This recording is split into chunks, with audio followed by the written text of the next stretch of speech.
السلام علیکم ورحمۃ اللہ وبرکاتہ۔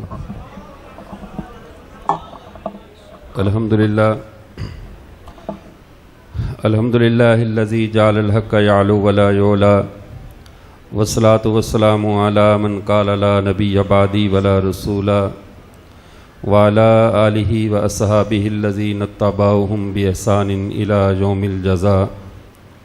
قال اللہ تبارک و تعالی رضی اللہ عنہم ورضوا عنہ، وقال النبی صلی اللہ علیہ وسلم اللہ اللہ فی صحابی لا تتخذوہم من بعدی غرضا۔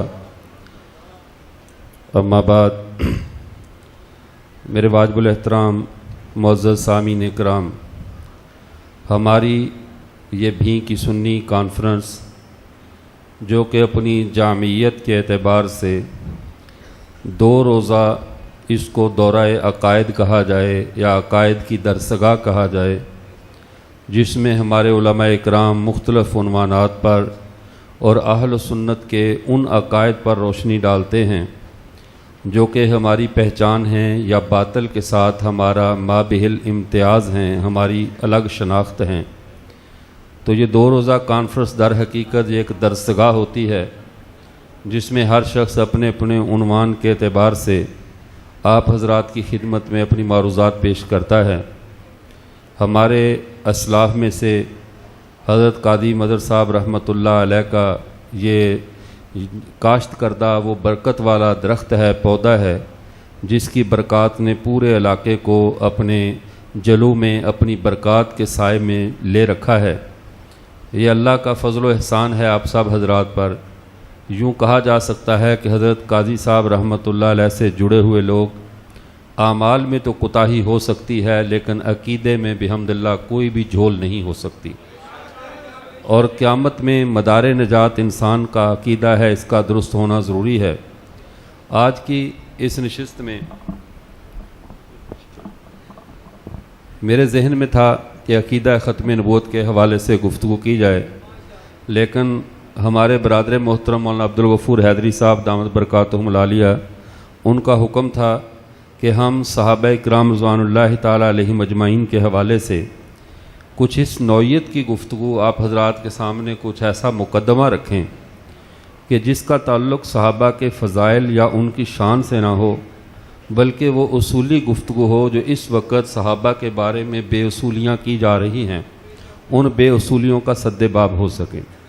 پہلے ہمارا جو مد مقابل تھا وہ ایک ہی طرح کا طبقہ تھا، لیکن آپ جانتے ہیں کہ فتنے اور گمراہیاں کبھی بانجھ نہیں ہوتیں، ان کے اندر سے کئی فتنے رہتے ہیں، کوئی بڑے فتنے، کوئی فتنیاں، کوئی فرقے، کوئی فرقیاں، اس طرح کی اتنی یہ آکٹوپس کی طرح اس طرح اتنے فتنوں کو انہوں نے جنم دے دیا ہے۔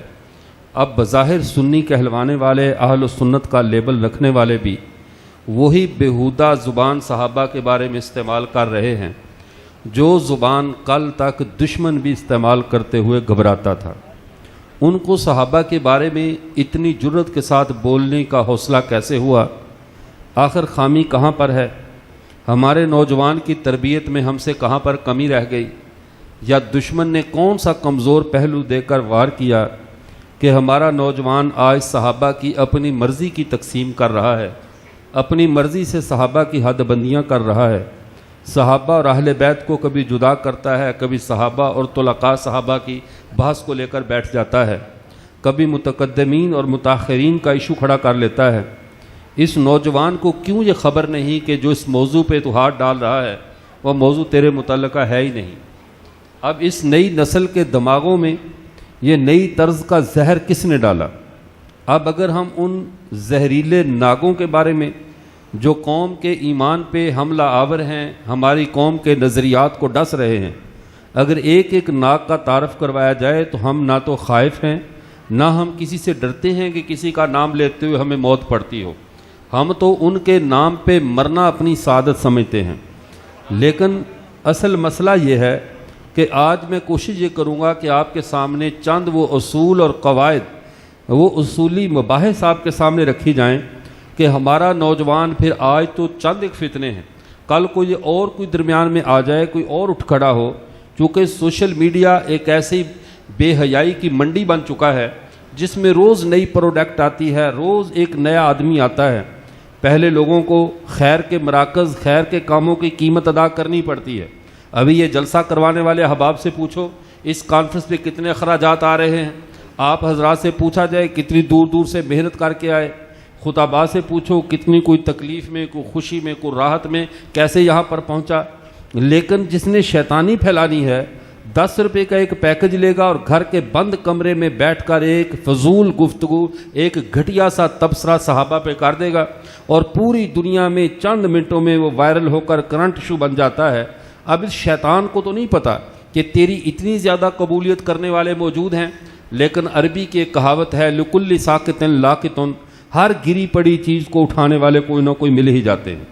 گرا پڑا مال ہو، گرا پڑا نظریہ ہو، گری پڑی کوئی شخصیت ہو، یا جتنا بھی کچرے کا ڈھیر بھی ہو تو اسے اٹھانے والے آ جاتے ہیں۔ یہ اس قوم کا، انسانیت کا المیہ ہے۔ ہمارے ہاں حضرات صحابہ، نبی کے خاندان، پیغمبر کے بعد والے صحابہ، متقدمین، متاخرین، یہ مباحث ہمارے ہاں نہیں ہیں۔ ان کے درجات میں کمی بیشی ضرور ہے، لیکن ان کی عظمت میں، ان کی نجات میں، ان کے مقام و مرتبے میں ہم یہ جرت نہیں رکھتے کہ ہم ان کی نجات کا فیصلہ، ان کے کامیاب ہونے کا فیصلہ، یا ان کے اچھے اور برے ہونے کا فیصلہ، ان کی قبولیت اسلام کو معیار بنائیں، ان کی خدمات کو معیار بنائیں، کسی کے ماضی اور کسی کے حال کو ہم جو ہے وہ پیمانہ قرار دیں۔ ہم یہ غلطی نہیں کرتے۔ ہم صحابہ کو اسی نظر سے دیکھتے ہیں جس نظر سے رسول اللہ نے دیکھا، ہم صحابہ کو اس نظر سے دیکھتے ہیں جس نظر سے اللہ نے دیکھا اور ہمیں دیکھنے کا حکم دیا گیا۔ ہم کتاب و سنت سے ہٹ کر نہ تو اپنی آنکھ کھولتے ہیں، نہ اپنی آنکھوں سے صحابہ کو دیکھتے ہیں۔ یہی وجہ ہے اہل سنت والجماعت کے نزدیک نہ تو کبھی پیغمبر کے اہل بیت متنازع بنے، نہ پیغمبر کے صحابہ متنازع بنے، نہ متقدمین اور متاخرین کی بحث ہمارے ہاں چلی، نہ کبھی ہم نے یہ کہا یہ فتح مکہ کے بعد والے طلقاء ہیں، ان سے ہم یہ اس درجے کو نہیں پہنچ سکتے۔ ہمیں شریعت نے جب یہ حق دیا ہی نہیں ہے کہ ہم صحابہ کو ترازو میں رکھ کر تولتے رہیں، جن کا پورا وزن میرے رب نے خود بیان کر دیا ہے، جن کی پوری آئینی اور شرعی حیثیت کو رسول اللہ صلی اللہ علیہ وسلم نے خود بیان کر دیا ہے۔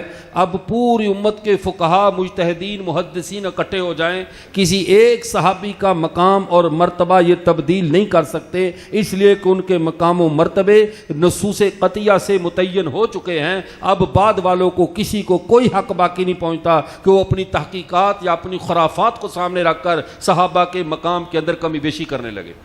اب یہاں پہ ایک اور بات بھی ذہن میں رہے کہ ہمارا جو صحابہ کے بارے میں موقف ہے، ہم صحابہ کے بارے میں آج کے خاص طور پہ نوجوان سے مخاطب ہوں۔ یوٹیوب نے اور اس میڈیا نے ہماری زبانوں کی لگامیں اتار دی ہیں، ہماری افکار پہ لگے ہوئے شریعت کے پہرے کو ہٹا دیا ہے، ہمارے دل و دماغ آوارہ ہو چکے ہیں۔ یہی وجہ ہے ہمارا نوجوان نہ تو بولتے ہوئے سوچتا ہے کہ میں کس کے بارے میں بات کر رہا ہوں، نہ اسے اپنی حیثیت کا پتہ ہے، نہ پوری امت کے ان مقتداؤں کی حیثیت کا پتہ ہے۔ ذرا آپ اگر اپنی حیثیت پہ بھی غور کرو، بڑا آدمی چھوٹی بات کر دے تو سب اس کو نفرت کی نگاہ سے دیکھتے ہیں، حیرت کی نگاہ سے دیکھتے ہیں کہ ذرا اپنے منصب کو دیکھ اور یہ بات دیکھ تیرے منصب سے میل بھی کھاتی ہے یا نہیں۔ میں یہاں پہ بیٹھ کر کوئی گھٹیا بات کروں اور خلاف حقیقت بات کروں، آپ کے دلوں میں جو عظمت ہے وہ ایک لمحے میں اتر جائے گی اور آپ ایک لمحے میں نفرت کرنے لگیں گے۔ جب عام امت کا اپنا اس لوگوں نے، ہمارے ان دوستوں نے اپنا قد و کاٹ نہیں پہچانا، اس امت کا اپنا معیار کیا ہے۔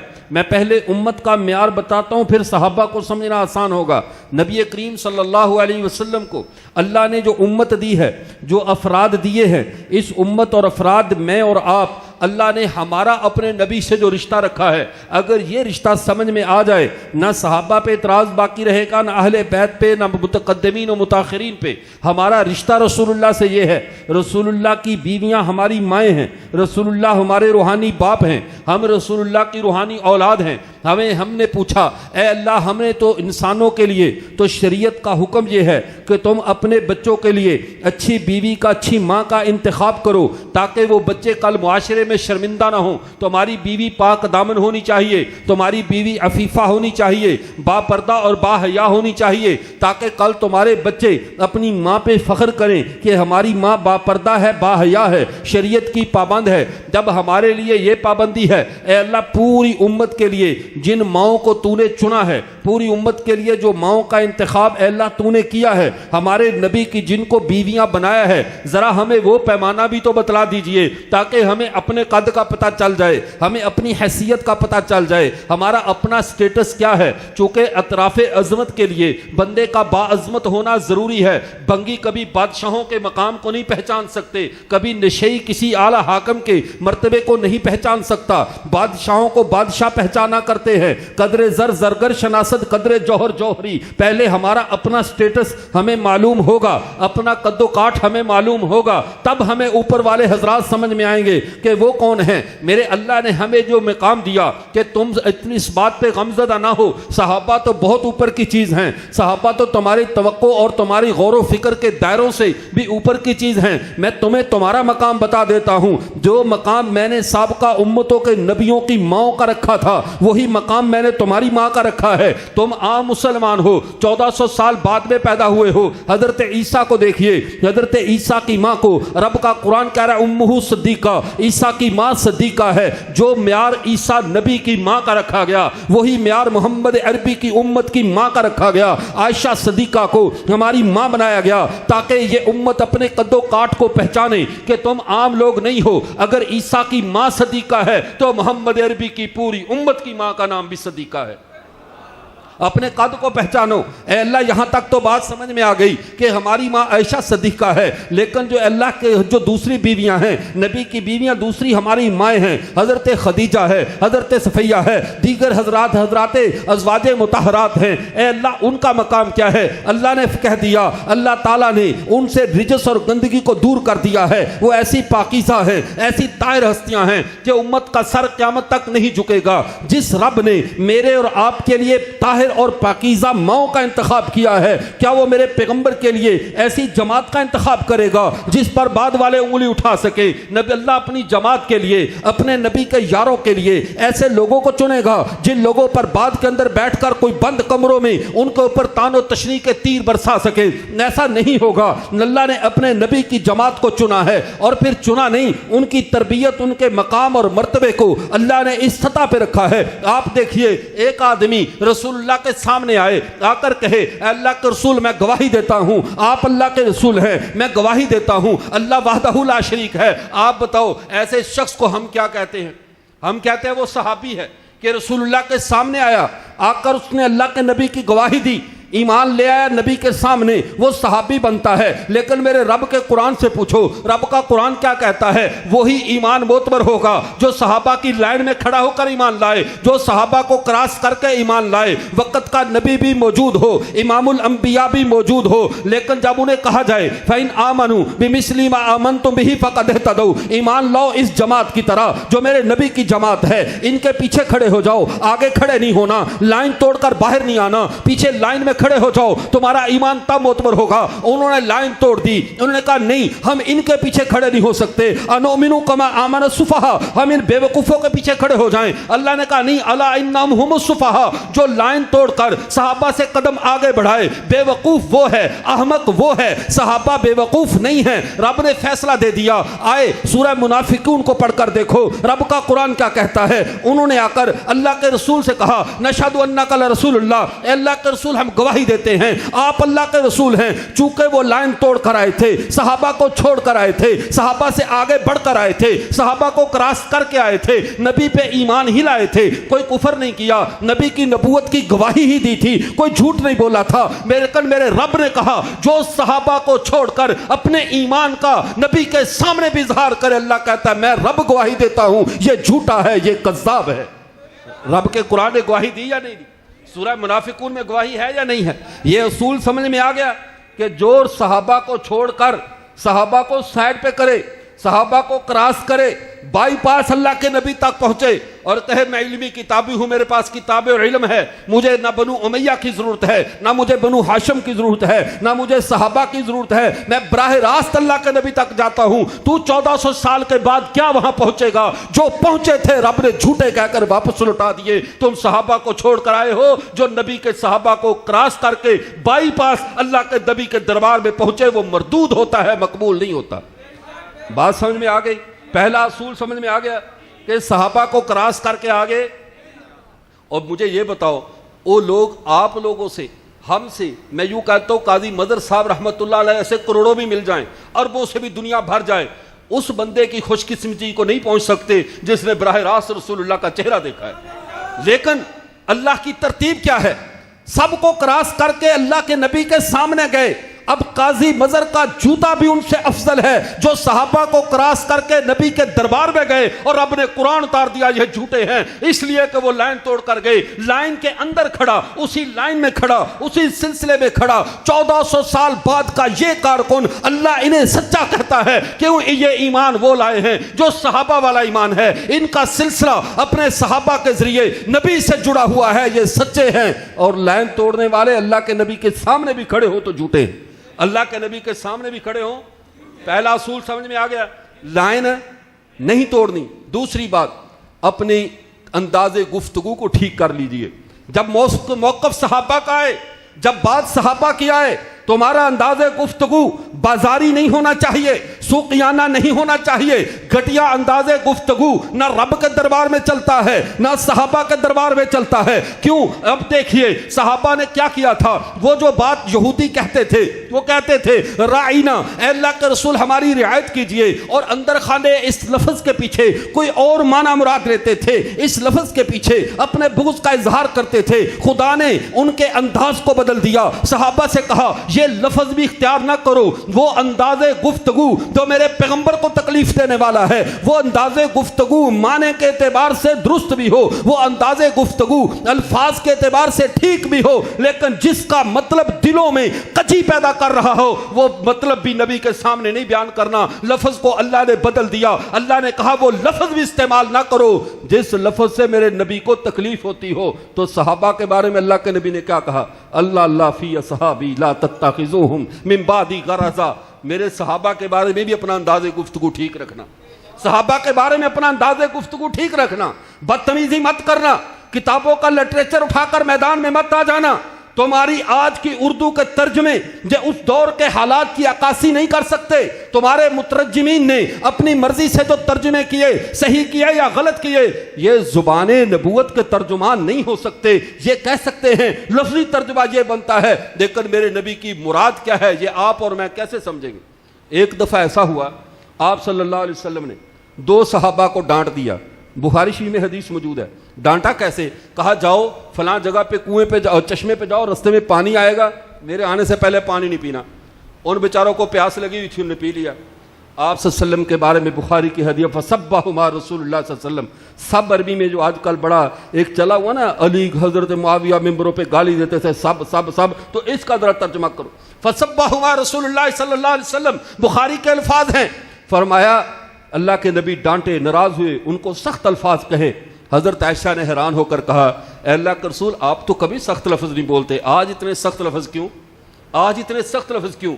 بات صحابہ کی تھی۔ اللہ کے نبی نے کیا فرمایا؟ فرمایا میں نے اللہ سے دعا کی ہے میں کسی صحابی کو ڈانٹ دوں، کسی کو کچھ سخت لفظ کہہ دوں، اے اللہ اس صحابی کے لیے قیامت کے دن اسے رحمت بنا دینا، اسے نیکی بنا دینا۔ تو آج اردو کے ترجمے اٹھا رہا ہے، میرے پیغمبر نے کہہ رکھا ہے اے اللہ جب میں اپنے صحابہ کو کوئی سخت لفظ بھی بول دوں اس کو قیامت والے دن اس کے لیے نیکی، اجر اور صلات بنا دینا۔ تو آج اردو ترجمے اٹھائے گا، قیامت کے دن نبی کی ڈانٹ ڈپٹ کا بھی صحابہ اجر پا رہے ہوں گے، صحابہ اجر پا رہے ہوں گے۔ اور تیری بدقسمتی کیسی ہے کہ تو ان گالیوں کو لے کر پھر رہا ہے۔ تو صحابہ کے بارے میں دوسرا اصول، اپنا انداز گفتگو درست کیجئے۔ نمبر 3، اللہ کے نبی صلی اللہ علیہ وسلم صحابہ کے بارے میں شکایت نہیں سنتے تھے، شکایت نہیں سنتے تھے۔ ایک صحابی آئے, آ کر دوسرے صحابہ کے بارے میں عرض کی, یا رسول اللہ یہ بات ہو رہی ہے. اللہ کے رسول نے کہا خدا کے لیے رک جاؤ, میں اللہ کے دربار میں ایسے پیش ہونا چاہتا ہوں کہ میری جماعت کے بارے میں, میرے ان افراد کے بارے میں سلیم الصدر ہوں, میرا سینہ صاف ہو, میرے سینے میں کسی کی بات نہ ڈالو. جب اللہ کے نبی موجودگی میں جب صحابہ کی غلطی کی اصلاح بھی ہو سکتی تھی, تب اللہ کے رسول صحابہ کی شکایت نہیں سن رہے. 1400 سال کے بعد ہماری باتوں کو کون سنے گا؟ جب اللہ کے رسول تو بات نہیں سن رہے, جس نے سننی ہے وہ موقع پہ نہیں سن رہا, تو 1400 سال کے بعد چیخے گا تو کیا تیری حیثیت ہے؟ ہمارے ہاں لوگوں میں یہ ایک جنگ ایک دفعہ 1992 میں غالباً فلڈ آیا, تو اس کے اندر ہمارے ایک دوست تھے مولانا غلام اکبر جھگوی صاحب, کہنے لگے ہمارے خاندان کی آواز اتنی بلند تھی, میرے والد صاحب کی اور سب کی, کہ 9 کلومیٹر تک ہمارے خاندان کی عام چیخ پکار چلی جاتی ہے. انہوں نے یہ کہا, کہہ رہے سلاب ہے آرمی کی کشتیاں دور دور تھیں, میرے والد صاحب نے ایک درخت پر چڑھ کر آواز دی, 8-9 کلومیٹر سفر کر کے آواز پہ پہنچ گئے. چلو یہ آواز بھی اونچی والا بھی کم سے کم 8-9 کلومیٹر گیا, 1450 سال پیچھے آواز کیسے پہنچاؤ گے؟ وہ تو پاس کھڑوں کی صحابہ کی شکایت نہیں سنتے کہ میں اپنے سینے کو صحابہ کے بارے میں صاف رکھنا چاہتا ہوں. کہلواتا تو اہل و سنت ہے, سینے میں صحابہ کا بغض بھرا ہو. کہلائے تو اہل و سنت, تیرے سینے میں غش ہو. سنن ترمذی میں حدیث مبارکہ موجود ہے, نبی کریم صلی اللہ علیہ وسلم نے ارشاد فرمایا, حضرت انس بن مالک کو نصیحت کرتے ہوئے, یا بنیا ان قدرتا ان تصبح و تمسیا لیس فی قلبک غش لاحد, اے میرے بیٹے تو صبح و شام اس حال میں کر, تیرے سینے میں کسی کا بغض نہ ہو, تیرے سینے میں اہل حق کی ناراضگی نہ ہو, تیرے دل میں کسی کے بارے میں کینہ نہ ہو. ففعل, ایسا کر گزر, ذالک من سنتی, یہ میری سنت ہے کہ تمہارے سینے بغض سے پاک رہیں, تمہارے سینے کینے سے پاک رہیں, تمہارے سینے کسی کے حسد سے پاک رہیں. فرمایا ذالک من سنتی, یہ میری سنت ہے. اور ایک اور حدیث میں فرمایا, ومن احیا سنتی کان معی فی الجنہ, جو میری سنت کو زندہ کرے, اپنا سینہ صاف رکھے, جنت میں میرے پاس آ جائے, جنت میں میرے پاس آ جائے. جنہوں نے اپنے سینوں میں صحابہ کا بغض پال لیا, بتاؤ یہ قیامت کے دن کس سینے کے ساتھ جائیں گے؟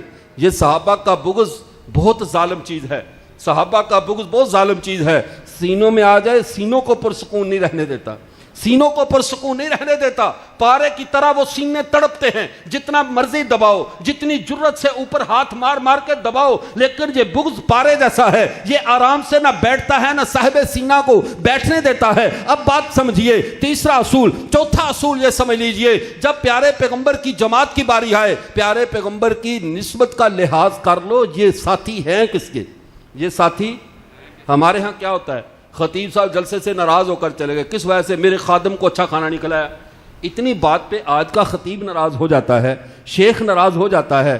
ان لوگوں نے تو نبی کا ساتھ دیا ہے, اتنی بات کا تو حیا کر لیا کرو. تبرہ کرنے سے پہلے, تنقید کرنے سے پہلے, یہ وہ جماعت ہے جنہوں نے ہمارے آقا کا ساتھ دیا ہے. ایک دفعہ ایسا ہوا, نبی کریم صلی اللہ علیہ وسلم اپنی مجلس میں موجود ہیں, حضرت ابو بکر اور عمر کا کسی بات پہ تنازع ہو گیا. یہ حدیث مبارکہ موجود ہے ابو داؤد شریف میں, غالباً تنازع ہوا. حضرت ابو بکر کو پتا چلا کہ میں تھوڑی سی زیادتی کر گیا ہوں, مجھ سے غلطی ہو گئی. حضرت ابو بکر نے حضرت عمر سے کہا مجھے معاف کر دو, غلطی ہو گئی. حضرت عمر غصے میں جا کر گھر کی کنڈی بند کر لی. جب گھر کی کنڈی بند کر لی اور حضرت ابو بکر دروازے پہ دستک دیتے رہے, عمر معاف کر دو یار, مجھ سے زیادتی ہو گئی ہے, میں تجھ سے معذرت کرتا ہوں, یہ میرے نبی کی تربیت بول رہی ہے. حضرت عمر غصے میں تھے, معاف نہیں کیا. ابو بکر کو دیکھو فوراً آگے رسول اللہ کے پاس, پھر کہا اگر تو معاف نہیں کرتا تو میں رسول اللہ کے پاس جاتا ہوں. وہاں گئے, آ کر آپ صلی اللہ علیہ وسلم سے عرض کیا, اللہ کے رسول مجھ سے ابو بکر عمر کے ساتھ کچھ زیادتی ہو گئی ہے, مجھ سے عمر کے ساتھ کچھ زیادتی ہو گئی ہے, لیکن عمر مجھے معاف نہیں کر رہا. اتنی دیر میں حضرت عمر آ گئے.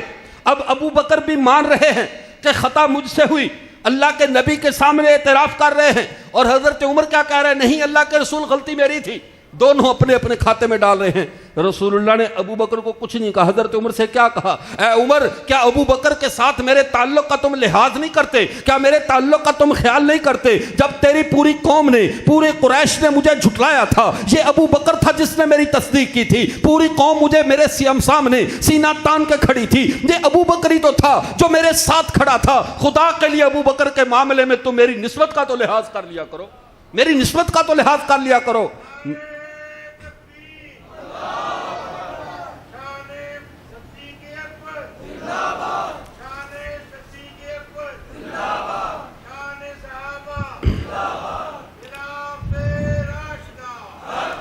اور پھر اس نسبت کا لحاظ اللہ نے ابو بکر کا تعارف ہی پھر ایسے کروا دیا، ربی ادخلنی مدخل صدق واخرجنی مخرج صدق۔ اس میں تعارف کس کا کروایا جا رہا ہے؟ علامہ خالد محمود صاحب رحمۃ اللہ علیہ فرماتے ہیں جب 10,000 صحابہ اللہ کے نبی کو فاتحانہ شان سے مکہ میں لے کر داخل ہو رہے تھے، چاروں طرف مشرکین مکہ کا ہجوم ہے، ان کی سلطنت ہے، اس کے اندر داخل ہو رہے ہیں، اور ایک شان ہے نبی کو باحفاظت سیکورٹی کے اندر 10,000 صحابہ لے کر جا رہے ہیں۔ حضرت عبداللہ بن رواحہ نے اللہ کے نبی کی اونٹنی کی مہار تھامی ہوئی ہے اور کافروں کو للکار للکار کر کہہ رہے ہیں خلو بن الکفار عن سبیلہ خلو فقل الخیر فی رسولہ نحن قتلناکم علی تعویلہ کما قتلناکم علی تنزیلہ۔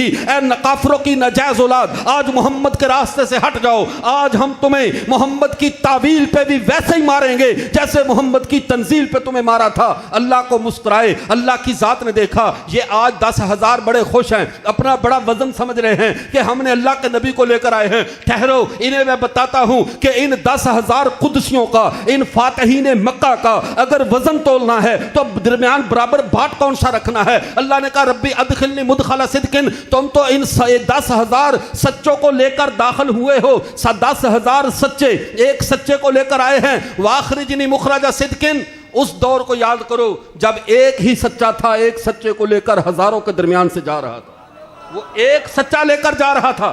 جس 10,000 جس کو حفاظت سے تم لے کر آئے ہو، چاروں طرف ہجوم ہے، دشمن تلواریں تان کے کھڑا ہے، ادھر تو دشمن کی کمر ٹوٹ چکی ہے، دشمن پناہ مانگ رہا ہے، ادھر پناہ نہیں، دشمن نبی کو ڈھونڈ رہا تھا۔ ایسے موقع پہ 10,000 بندے کا کام جس شخص نے کیا تھا وہ تنہا تھا۔ تم ربی ادخلنی مدخل صدق والے ہو، وہ راجہ صدقن والا ہے، اس بات کو رکھو۔ اکیلا ابو بکر کا وزن تم 10,000 سے زیادہ ہے، اکیلے ابو بکر کا وزن۔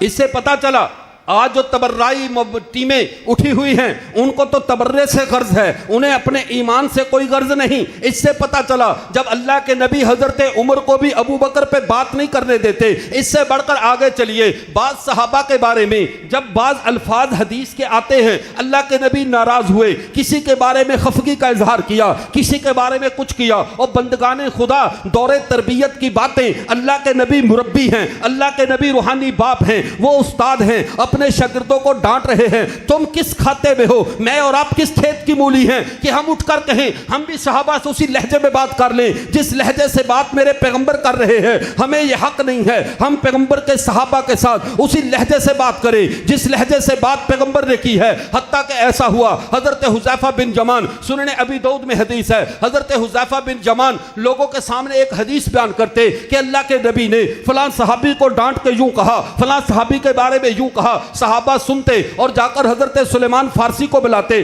جو اس وقت مدائن کے اندر گورنر تھے، انہیں آ کر کہتے کہ ہمارے سامنے حذیفہ بن جمان نے فلاں صحابی کے بارے میں یہ بات نقل کی ہے۔ حضرت سلیمان خاموش ہو جاتے، نہ اس کی تصدیق کرتے نہ تردید کرتے۔ ایک دفعہ جب لوگوں نے جا کر واپس حضرت حذیفہ سے کہا، اے حذیفہ ہم نے تیری بات حضرت سلیمان فارسی کے سامنے نقل کی ہے، سلیمان فارسی نے نہ تو تصدیق کی ہے، نہ تکذیب کی ہے، نہ جھٹلایا ہے، نہ سچا کہا ہے، وجہ کیا ہے؟ حضرت حذیفہ آئے حضرت سلیمان کے پاس، سنن ابی داؤد کو اٹھاؤ، آ کر کیا کہتے ہیں؟ کیا آپ مجھے جھٹلاتے ہیں؟ میں اللہ کے نبی کا رازدار نہیں تھا، میں رازدار صحابی نہیں ہوں، اللہ کے نبی نے ڈانٹا تھا تو میں تو وہی بات بتاتا ہوں۔ آگے سنیے حضرت سلیمان نے حضرت حذیفہ سے کیا کہا؟ کہا سنو، اللہ کے رسول اپنے صحابہ کی تربیت کے دوران جو بات کہتے تھے، آپ اب وہ بات لوگوں کے دلوں میں ڈالو گے، لوگوں کے دلوں میں وسوسے پیدا ہوں گے، صحابہ کے بارے میں قدر کم ہو جائے گی، وہ آپس میں نفرت کرنے لگیں گے صحابہ سے۔ اے حذیفہ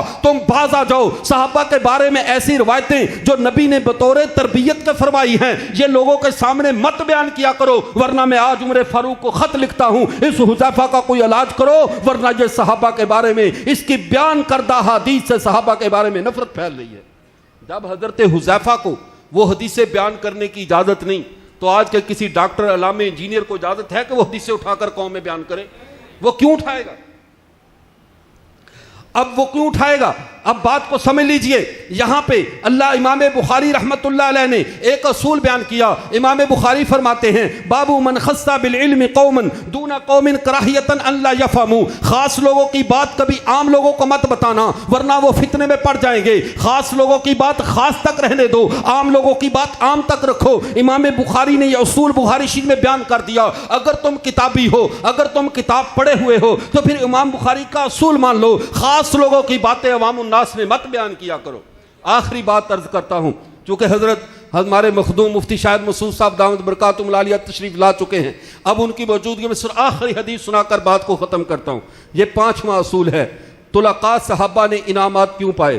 اٹھا دیتے ہیں, کہتے پہلے صحابہ نے مارے کھائیں, پہلے صحابہ دقتیں اٹھاتے رہے, تکلیفیں اٹھاتے رہے, بعد میں آنے والے حکمران بن گئے, بعد میں آنے والے سردار بن گئے, بعد میں آنے والوں نے حکومتوں کے مزے اڑائے. ہم کہتے ہیں تم جلنا چھوڑ دو. یہ میرا فیصلہ نہیں ہے کہ بعد والے بنو امیہ ہوں, بعد والے قریش ہوں, وہ اللہ کے نبی کے دین سے, دین کی برکت سے بادشاہت کے مزے اٹھائیں. یہ دعا میرے پیغمبر کی ہے. سنن ترمذی میں حدیث مبارکہ موجود ہے. اللہ کے نبی صلی اللہ علیہ وسلم نے فرمایا اللہم زکتا اول قریش نکالا وزق آخرہم والا. اے اللہ میں تجھ سے دعا کرتا ہوں جس طرح تو نے قریش کے پہلے طبقے کو, جیسے ابو جہل ہے, جیسے عتیبہ شیبہ ہے, جیسے ابو لہب ہے, جیسے تو نے پہلے طبقے کو سزاؤں کے ساتھ, اپنے آزمائش کے ساتھ, اپنے غصے کے ساتھ آزمایا ہے, اے اللہ آخری طبقے کو اپنی نعمتوں کے ساتھ نواز دینا, آخری طبقے اپنی رحمت نازل کر دینا. اب وہ طلقاء ہوں, بعد والے ہوں, ان کو جتنی بھی بادشاہتیں ملی ہیں میرے نبی کی دعا سے ملی ہیں. اگر تجھے اعتراض ہے